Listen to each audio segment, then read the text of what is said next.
दोस्तों, कैसे हैं आप लोग। उम्मीद करते हैं आप लोग अच्छे होंगे। आज हम माद की बात करते हैं, जिसको मीन बोलते हैं इंग्लिश में। माद का 3 टाइप का क्वेश्चन होता है, अब बनाने का भी 3 विधि होता है। तो टाइप कौन होता है? एक होता है जिसमें इंडिविजुअल होता है सवाल, जिसमें सिर्फ 4 मान होता है। एक होता है डिस्क्रीट सीरीज होता है, जिसमें 4 मान और बारंबारता या संचय बारंबारता होता है। जिसमें 4 मान हो, बारंबारता, संचय बारंबारता हो, उसे डिस्क्रीट सीरीज कहते हैं, यानी असतत श्रेणी कहते हैं। एक होता है सतत श्रेणी यानी कंटिन्यूअस सीरीज, जिसमें वर्ग अंतराल होता है यानी क्लास इंटरवल होता है, बारंबारता होता है, संचय बारंबारता होता है।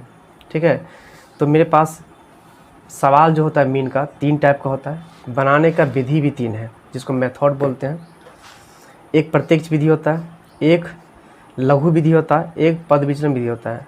लघु विधि को कल्पित विधि बोलते हैं, इंग्लिश में direct method, shortcut method, step deviation method.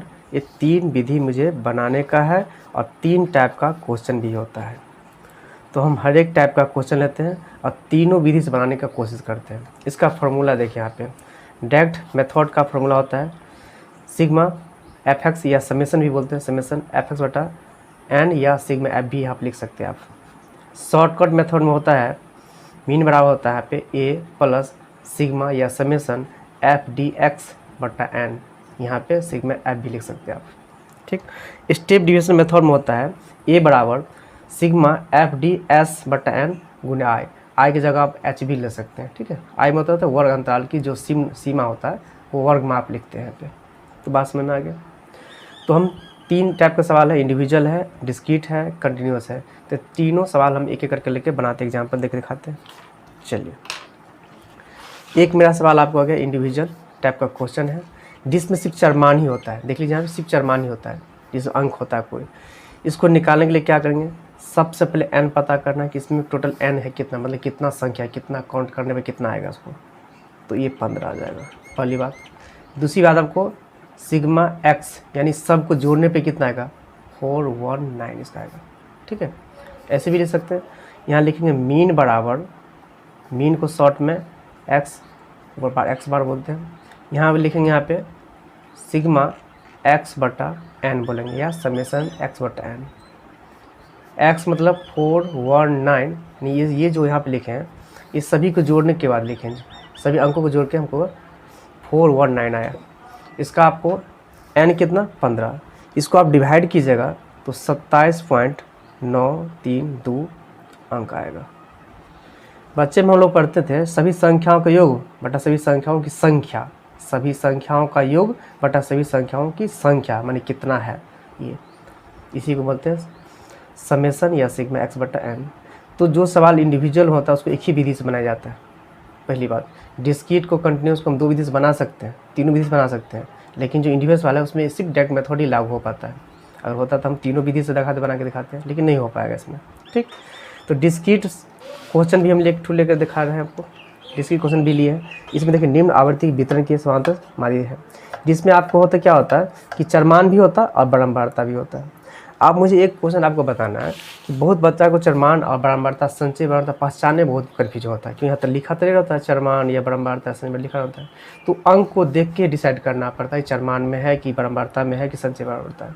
इसके लिए हम कुछ एग्जाम्पल लेकर आप दिखाते हैं। आप दिखाते हैं एक्स की बताते हैं, एक्स यानी 4 मान बोलते हैं। 4 मान को हम कैसे पकड़ेंगे? ठीक, तो कोई संख्या हो, 5 हो, 10 हो, 15 हो, 20 हो, या आपको 25 हो, या 2 हो, 4 हो, 6 हो, यहाँ पे 8 हो, 10 हो, माने सेम अंतराल में बढ़ता हो तो समझ जाइए कि वो x यानी 4 मान है। सेम अंतराल में कुछ भी बढ़ता हो, मतलब जैसे यहाँ देखिए 2 का बढ़ रहे हैं, यहाँ 5 बढ़ रहे हैं, यहाँ 10 बढ़े या 1 बढ़े, लेकिन सेम अंतराल में बढ़ते रहे तो समझ जाइए 4 मान है। अब बारंबारता की क्या पहचान है? तो बारंबारता की भी पहचान हम बता देते हैं, f जिसको हम बोलते हैं। इसमें क्या होता है कि संख्या बढ़ता भी कमता दोनों है, जैसे 7 हो गया, 8 हो गया, 10 हो गया, 12 हो गया, यहाँ पे 9 हो गया, यहाँ पे आपको क्या बोल सकते हैं 6 हो गया, यानी बढ़ रहा है कम रहा है। बढ़ने कमने की बात हो तो बारंबारता यानी f मानेंगे। अब संचय बारंबारता किसे कहते हैं? संचय बारंबारता आप किसे कहोगे? तो इसका भी CF बोलते हैं, कम्युलेटिव फ्रीक्वेंसी होता है, f मतलब फ्रीक्वेंसी होता है। ठीक है, अब इसकी क्या लॉजिक है? इसमें बढ़ना चाहिए लेकिन सेम अंतराल में नहीं बढ़ना चाहिए। सेम अंतराल में जब बढ़ जाएगा ना तो फिर तो एक्स बन जाएगा, बताइए ना, सेम अंतराल में बढ़ेगा तो एक्स हो जाएगा। देखिए सेम अंतराल में, यहाँ देखिए दोनों हम 2 लिए थे ना एग्जाम्पल, सेम अंतराल में नहीं बढ़ना चाहिए, बढ़ना तो चाहिए, जैसे कैसे 7 है 9 है, यहाँ पे 12 है 15 है, यहाँ पे 15 है, यहाँ 25 हो गया, देखिए बढ़ तो रहा है ना, लेकिन सेम अंतराल में नहीं बढ़ रहा है, कहीं से कहीं भाग रहा है, कोई 2 कहीं 5 कहीं 10 कहीं कुछ भी भाग रहा है। तो ऐसे कंडीशन में इसको मानते हैं संचय बढ़ता। तो जहाँ पे ये लिखा रहेगा तो आसानी से आप समझ जाओगे, जहाँ नहीं लिखे रहेगा तो आपको अंक देख के भी पहचान सकते हैं कि ये बारंबारता है, ये चरमारता है, ये संचय बारंबारता है। बहुत बच्चा को ये वाला बड़ा कन्फ्यूजन होता है, क्योंकि यहाँ पर सब सवाल लिखा नहीं रहता, चरमान बारंबारता से लिखा होता है, कहीं भार, किलोग्राम, औसत, रन, तो ये सब तरह दिया होता है, ठीक है, तो ये दिक्कत होता है। तो शायद आप समझ में आगे चरमान बारंबारता संचय बारंबारता पहचान जाएंगे आप आराम से, ठीक। अब हम एक लिए सवाल इंडिविजुअल बता दिया आपको, डिस्क्रीट लिए। तो डिस्क्रीट की क्या लॉजिक है बता दिया, जिसमें चरमान हो और बारंबारता हो। सही कैसे जानते बारंबारता है, चरमान इसलिए यहाँ लिखा तो नहीं है, लेकिन चरमान इसलिए कि देखिए सेम 50, 55, 60, 65, देखिए सेम स्टार्टिंग कुछ भी हो, लेकिन अंतर जो बीच का है ना सेम चल रहा है, यानी चरमान है। यहाँ देखिए 15 है, 20 है, 25 है, 30 है, यहाँ देखिए सेम चल रहा था, लेकिन देखिए नीचे डाउन हो गया, 10 आ गया, 30 हो गया। अगर यही यहाँ पे 35 हो जाता तो फिर ये क्या हो जाता आपको, फिर ये चरमाने बन जाते फिर तो बनाते कैसे, दोनों चरमान से थोड़े ना बनेगा क्वेश्चन। तो बात यहाँ पे है कि देखिए यहाँ 10 हो गया, तो इससे मुझे पता चल गया कि ये बारंबारता है। अब इस सवाल को हम तीनों विधि से बना के दिखाते हैं, ठीक है। ये डिस्क्रीट की क्वेश्चन है, डिस्क्रीट कैसे बोलते हैं, जिसमें चरमान बारंबारता हो, ठीक है। यहाँ बारंबारता में संचय बारंबारता भी हो सकता है कि संचय बारंबारता से तोड़ के हम बारंबारता पर निकाल सकते हैं आराम से, ठीक है। तो ये चरमान होना कंपलसरी है, लेकिन ये बारंबारता जो आपका है, इसके संचय बारंबारता रहेगा तो उससे भी हम बारंबारता निकाल सकते हैं। तो ये होना कंपलसरी नहीं, इसमें चरमान होना, जैसे बताए थे आपको, एक बार फिर से पीछे दिखाते हैं, बताते हैं कि इसमें क्या होना जरूरी है आपको। इंडिविजुअल में चरमान तो रहेगा 100% फिक्स है, इसके बाद सवाल होगा ही नहीं। और डिस्क्रीट में होगा चरमान का होना कंपलसरी है, अब बारंबारता संचय दोनों में से कोई एक होगा, अगर ये हो तो ठीक बना लेंगे, अगर ये होगा तो इससे ये निकाल लेंगे। तो ये होना कंपलसरी, दोनों में से कोई भी हो सकता है, ठीक। इस सवाल में कंटिन्यूस सीरीज में क्या होता है कि वर्णताल होना जरूरी है, आपके पास वर्णताल होना चाहिए, लेकिन बारंबारता संचय कोई एक होगा तभी मेरा काम चल जाएगा, लेकिन ये होना कंपलसरी है, जिसको क्लास इंटरवल बोलते हैं। तो आप समझ में आ गए, पहले हमको क्वेश्चन समझना है, नहीं बनाएंगे कैसे पता होना चाहिए, सिर्फ बनाने थोड़ा आज एक बन गया दूसरा बनने करेगा। तो बनाने का तरीका जो आपको पता रहेगा ना, तो कोई भी क्वेश्चन है कहीं किसी भी राइटर का बुक का हो, कोई फर्क नहीं पड़ता है, आराम से बना लोगे। मैट्रिक में भी, 10th में भी है, और ये बीकॉम के सब फर्स्ट पार्ट में भी है, बिजनेस मैथमेटिक्स में भी ये क्वेश्चन है। तो वास्तव में ये तो बार बार आपको कहीं भी आएगा, कंपटीशन भी पूछता होता है, तो बच्चा को बनाने का तरीका सीखना चाहिए, ना कि सवाल का। सवाल सीख के क्या कीजिएगा, सवाल में तो चेंज होता रहेगा ना, वो बदलता रहेगा, अंक बदलता रहेगा, तरीका आपको पता होना चाहिए, ठीक है। तो चलिए हम एक दिखाते हैं। तो डिस्क्रीट हम क्वेश्चन लिए जिसमें चरमान है और बारंबारता है, इसको पहले हम बनाते हैं डायरेक्ट मेथड से। मेरा पास 3 मेथड था, अभी हम डायरेक्ट मेथड लेते हैं। तो एक्स और एफ हो गया, और यहाँ पे एफ एक्स, ये हम डायरेक्ट मेथड बना रहे हैं, ठीक है। यहाँ लिख भी देते हैं, डायरेक्ट मेथड से हम ये क्वेश्चन को बना रहे हैं अभी फिलहाल, ठीक है। आप देखिए एक्स कितना मेरे पास है, 50 है, ये 55 है आपके पास, ये आपका कितना है 60 है, ये आपका 65 है, ये आपका 70 है। एफ मेरे पास कितना है सर, 15 है, 20 है, 25 है, 30 है और 10 है। मल्टीप्लाई कीजिए, 750 इसका हो जाएगा, इसका हो जाएगा आपको गुना करने पे 1100 हो जाएगा, इसका गुना करने पर आपको 1500 हो जाएगा। ये दोनों का हम गुना करें, दोनों गुना करें, इसको गुना कर रहे। अब देखिए यहाँ पे इस दोनों गुना कीजिएगा तो आपको हो जाएगा 1950 हो जाएगा, इस दोनों गुना करेंगे तो 700 हो जाएगा। आप क्या करना है यहाँ पे सिग्मा या समेसन एफ एक्स बराबर इस सब को जोड़ना है, तो हमको लगा ये 6000 आ जाएगा जुड़ेगा तो, ठीक है। और इस सब को जोड़ना तो इसको एन बोलते हैं, एन बराबर हो जाएगा आपका 100 हो जाएगा। तो डायरेक्ट मेथड का फॉर्मूला होता है मीन बराबर, बगल में हम ले लेते हैं मीन बराबर एक्स बार, यहाँ पे लिखेंगे समेसन एफ एक्स या सिग्मा एफ एक्स बटा सिग्मा एफ, या तो एन भी ले सकते हैं आप, ठीक है। ये मेरा निकला था 6000 और ये मेरे पास 100 था, यानी ये निकला था, ये सामने देख लीजिए यहाँ पे 6000, ये 100 निकला था। सर यहाँ पे हमको 1000 लिया गया, शायद काट के हमको 60 निकलेगा, तो मेरा ये आंसर निकल गया। तो हम इस सवाल को बनाए डायरेक्ट मेथड से निकालें, यानी प्रत्यक्ष विधि से निकालें। और भी विधि है, 2 विधि मेरे पास। कौन कौन विधि है, पद विचलन विधि और उसके बाद था पद विचलन विधि। अब हम दूसरा लेते हैं, दूसरा विधि, इसी क्वेश्चन को लेते हैं दूसरा विधि से। दूसरा मेरे था, इंग्लिश में बोलते हैं शॉर्ट कट मेथड बोलते हैं, यानी बोले तो लघु रीति विधि, लघु रीति विधि, या तो बोले लघु विधि बोल सकते हैं, ठीक है, या कल्पित विधि बोल सकते हैं। ये विधि से बना रहे हैं सवाल को। तो सवाल में फिर क्या करेंगे, यहाँ पे देखिए, गौर से देखिएगा, उसी सवाल को बना रहे हैं। तो मेरे पास x है, f है, ठीक। आप देखिए मेरे पास x तो मैं थोड़ा याद भी हो गया कि 50 था वहाँ पे, 55 था, वहाँ 60 था, 65 था और 70 था, यही था। इसका कितना था, इसका देख लेते हैं। इसका देख लीजिए, यहाँ क्वेश्चन में देखिए, क्वेश्चन मेरे पास है, देखिए 15 था, 20 था, 25 था, 30 और 10 था। इसको कैसे बनाना है, इस विधि से, इस विधि के निकालने का तरीका, यहाँ पर लिखेंगे हम x लिखेंगे, तो क्या हो जाएगा, x माइनस a हो जाएगा, ठीक। ये कैसे निकालेंगे, तो यहाँ पे a मानना पड़ेगा, कोई आप में से a मानिए, किस में से, x में से मानना है। ये x में कुछ भी माने ना, हम बीच ले लेते हैं, कोई जोड़ी ना, आप बीच वाले माने, कोई भी मानेंगे तो आंसर वही निकलेगा, ठीक है। मुझे मेरा मन कर रहा है हम कि बीच वाला मान लेते हैं, तो बीच वाला मान लेते हैं, आप अपने हिसाब से मानिएगा, ठीक है। चलिए, तो इसको निकालते कैसे हैं, आप यहाँ पे देखिए x माइनस a है, तो ये मेरा 60 है, x कितना है यहाँ पे, 50 है, देखिए यहाँ पे, तो 50 ये हो गया, ये मेरा 60 है, फिर x कितना हो गया, 55 हो गया, 55। बताइए कितना निकलेगा, ये निकल गया आपका, कितना निकल गया, 10 निकल गया, जो कि माइनस में निकल गया, 5 माइनस में। तो यहाँ पे लिखिएगा -10 -5। अब फिर देखिए ये 60 मेरा है, x मेरा कितना है, 60 है, तो फिर हम यहाँ 60 लेंगे यहाँ पे, तो 60 में 60 के 0 हो जाएगा यहाँ पे, तो 0, ये हो गया आपका 5, ये 10, इस तरह से निकल गया, ठीक है। अब क्या करना, एक स्टेप और मुझे बढ़ना, ये एग्जाम्पल लिए थे समझाने के लिए, उदाहरण दिखा दी कैसे हम घटाते कैसे, ठीक है, पता भी तो होना चाहिए ना। f और d x से गुना कर देना है, मान इसको गुना करना है, इसको गुना करना है, ठीक है। इसको गुना करें तो माइनस आपको 150 हो जाएगा, इसको गुना करें तो माइनस आपका 100 हो जाएगा, इसको गुना करेंगे तो 0 हो जाएगा, इसको गुना करें तो 150 हो जाएगा, जो कि प्लस में होगा, इसको गुना करेंगे तो प्लस में 100 आएगा। अब यहाँ पे ये तो 0 है, इससे ऊपर ये अंक में, इसको अगर जोड़िएगा तो -250, इसको जोड़िएगा तो 250 प्लस में।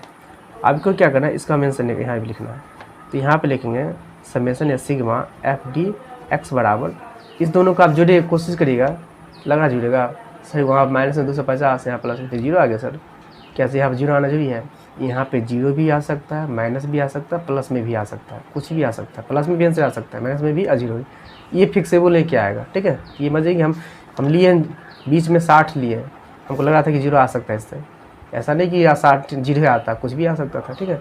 तो आप देख लीजिए घर भाई। और यहाँ पे हम n को f को जोड़ने पे n बोलते हैं, या तो सिग्मा f भी बोल सकते हैं। ये जो मेरा 100 आया था, तो सही समझ गया। इसका फार्मूला क्या है, शॉर्टकट मेथड का फार्मूला देख लीजिए, फार्मूला क्या होता है इसका। इसका फार्मूला आपको हो जाएगा यहाँ पे, देखिए यहाँ पे मीन बराबर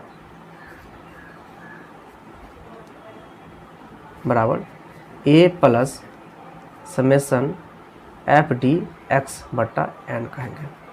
a कितना माने थे, a सर 60 माने थे, चलिए 60 दे दिए। ये मेरे पास कितना निकला सर, 0 निकला, और n कितना 100। एक बात बताओ, इसको क्या भाग हो सकता है, क्या बात करें सर, ये 0 होगा इसका, तो यह इसका आंसर 60।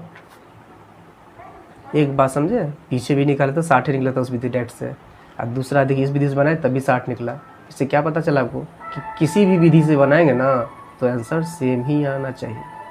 अगर नहीं आ रहा है तो सवाल गलत नहीं, बल्कि आपने कहीं नहीं गलत कर दिया, मिस्टेक कर लिया, उसको रीचेक कीजिए तो उसको, ठीक है। तो आई होप ये बात समझ में आ गया सर। इसको एक विधि और बने ना, एक विधि और बोले थे, अच्छा वो भी देखना है। देखिए इस विधि का नाम है step deviation method. Sir Hindi में बताइए क्या नाम था इसका, हिंदी में इसका बोले थे पद विचलन विधि। पद विचलन विधि या रीति बोल सकते हैं, कोई आपत्ति नहीं है, रीति या विधि एक ही बात। स्टेप डिविएशन मेथड या तो पद विचलन रीति या विधि बोल सकते हैं। इसको कैसे बनाएंगे सर, आइए ना दिखाते हैं ना आपको। x f और यहाँ देखिए क्या लेना है, यहाँ पे ds लेना है। सवाल वही 50, 55, 60, 65, 70। ये कितना था सर, 15, 20, 25, 30 10, ठीक। इसको जोड़ लेते हैं, ये आपको 100 निकलेगा, पीछे भी जोड़े थे 100। इसको कैसे निकालेंगे सर, x माइनस ए बट्टा यहाँ पे आई देना है बराबर देगा। चलिए इसको भी हम घेर लेते हैं सर। आई के मतलब ये अंतराल कितना डिस्टेंस चल रहा है, डिस्टेंस हम लेते हैं। तो इसको निकालेंगे कैसे, यहाँ पर रॉफ करके हम दिखाते हैं, बगल में देख लीजिए। x मतलब कितना 50, ये हम कुछ मान लेते हैं, ये तो मानना पड़ेगा ना कुछ, ये मान लेते हैं हम 60, फिर 60 मान लेते हैं। कुछ भी मान सकते हैं, हमको 60 माने हैं, ये नहीं कि 60 माने तो 60 आंसर है, ऐसा कोई लॉजिक नहीं है। कुछ भी आ सकता है, कुछ भी मान सकते हैं, लेकिन 60 20 में इसलिए बार बार मान रहे कि मानने से कैलकुलेशन छोटा हो जाता है। ये मेरा मानना है, अब अपना देख लेना, ठीक है। तो 50 माइनस यहाँ पे क्या करेंगे, यहाँ पे 60, तो कितना बटा कितना आई कितना, तो आई मेरा देख लीजिए, यहाँ पर हम आई भी लिख लेते हैं। आई मेरा की डिस्टेंस कितना चल रहा है 5 का, तो 5 से भाग दीजिए, ऊपर -10 निकला और नीचे कितना हो गया 5, काट के -2, तो -2 -1 0 1 2, यही आपका भी निकलेगा, चेक कर लीजिए इसी तरह से। दूसरा दिखा दें, चलिए इसका दिखाते हैं। 55 -60 बट्टा 5, तो -5 बट्टा 5 पर काट के -1 होगा ना, होगा। इसी तरह सब किए, तो आप सबका चेक करें, हम 1 2 एगो चेक कर दिए, 2 को चेक कर दिए, और चेक करना चाहे और चेक कर देते। चलिए दिखाते हैं, मेरा क्या यहाँ पे क्या ये x है, यहाँ पे क्या ये a है बटा आ है, ये फार्मूला पे चल रहे हैं हम। तो मेरा ये कितना 60, x कितना 60 और ये कितना 5, तो 0 बटा 5 यानी 0, तो यहाँ 0 आ गया। इसी तरह से आप भी निकाल लीजिएगा। अब अगला काम क्या करना है, FDS, यानी इसको मल्टीप्लाई करना है। तो सर -10, उसके बाद ये पॉइंट में नहीं है, हमको थोड़ा सा पेन से पड़ गया, थोड़ा आप ध्यान रखिएगा, इस पेन पॉइंट नहीं है।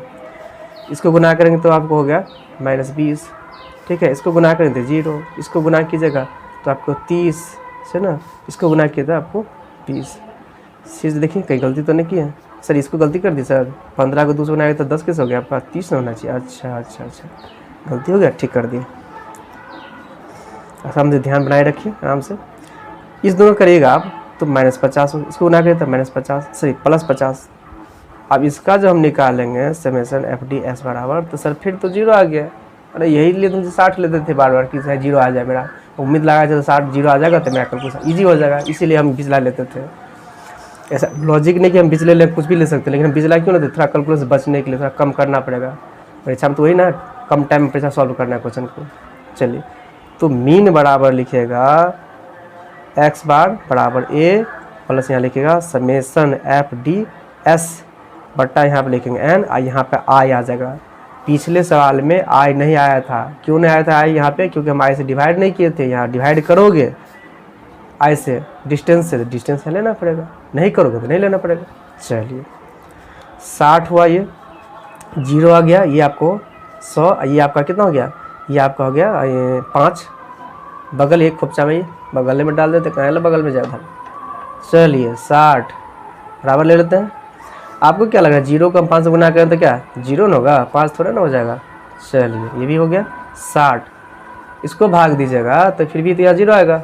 अरे सर यहाँ भी 60 आ गया, अरे आना ही चाहिए, ये तो बात है, एक ही तो सवाल है, विधि कोई भी हो आंसर तो सेम आना चाहिए। तो आप समझ में आ गया कि हम किसी भी सवाल को तीनों विधि से बनाएंगे तो आंसर सेम आएगा।